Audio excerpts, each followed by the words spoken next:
Níl breithnas genta go fóil gonneací an chaise arás go dtíon chuirt a chóirc. No níl freigar bí feitteagin go fóil. Níl freigar bí feite go fáil agus an rud a dúirt an táchaide Michael O'Higgins dúirte go bhéh tú coppla tarú a bheith ar seo, daine ní tastal ar an táhair seo tá anú níideag ní has a háart. Na dagan ólas úr bíhann cin, go dagan ólas an teart an cin leidrachas cés John McDonagh fáhanne achorc nó a léadachas cés John McDonagh fáhanne achorc a dúirte gur cheart na rudí seo a hastal mar go bhfuil siad na síon sin le bliantí fada inis. Mar sin go chuir a bhhuiimiid amach an mé afreithnú le Jennifer an chaise, nó an bhhuiimiid amach churbe. Tá chasalart an gur a mí fiáre, lua a mí fiáre a bhés coppla déite chora a leatíh le go glunneir fineise an darlathaid seo sin marm le ré is féidir le tastalúr dhéanú nó ní hálathaid tastalúr ar an éhar sin agus an sin cyfys go dé hálatha nelas a gon na ríre cahad a lacu sin cnéitin inar tastal an gaithir coppla mar am tastal dhéanú go neus blethe agus mar sin dé ar éhar bí a béise in san bblianúr sa le glunneir mid rudidir bí a réise. Well is agad ag smuintú ar Siobhán Hynes agus ar a chlán, caihí go bhfuil se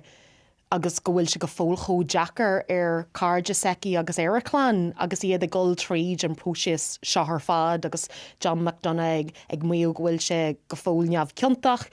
Mar sin luirlam faoi scíal sacu agus an dóigh bhfuil siad san ag dul agus ag déile lei se. Sinné go minic nar a hálííon céisní mar seo agus duine beidir a cintíú go acu achorc, gentar dearmad den sé a dúnháíú agus gentar dearmad de deile agus de glána tá follint le bliantí fada. Agus teile Siobhán Hynes a heir agus a maithir bríd agus Andy, lóir siad coplúir faoin sciire smiltena runnin dúnháú seo a síl, Tá beirt nína le acu fásta agus dúirt siad go raibh seo smál miltena thu a rihí síl i geirí bogú ré i gantarbag bhlas ag a hanine eile agus tarlaíon rud mar seo a bhrisin críthe daoine agus a scáiltin pobl fásta agus lór an bhirt acu má run siad cléir telefíe runt blianta chuine cant faoi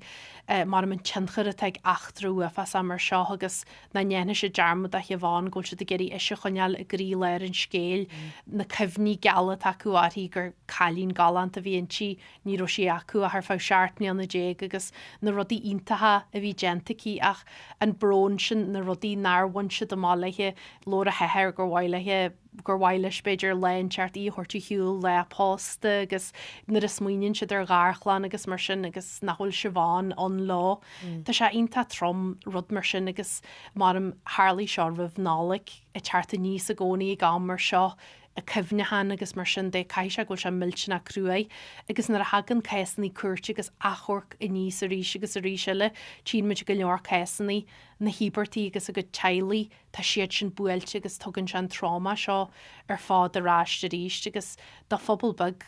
cantar na ceann ruúa cantar na nalan be cyfne acu go deir Siobhán Hynes agus tá cyfnehan agus tá leachbug in san scalcham siáte roí i mlíon na hair tiiste tá cyfnehan sinnaí agus bé ach is cinnte gur rodínta dalí tá an céis mar seo hartta níos a ríist agus a bheith smuitiú an bhfuilmuidir galiste a gaiis úr donna teile inné as cin fiche blian a ríist.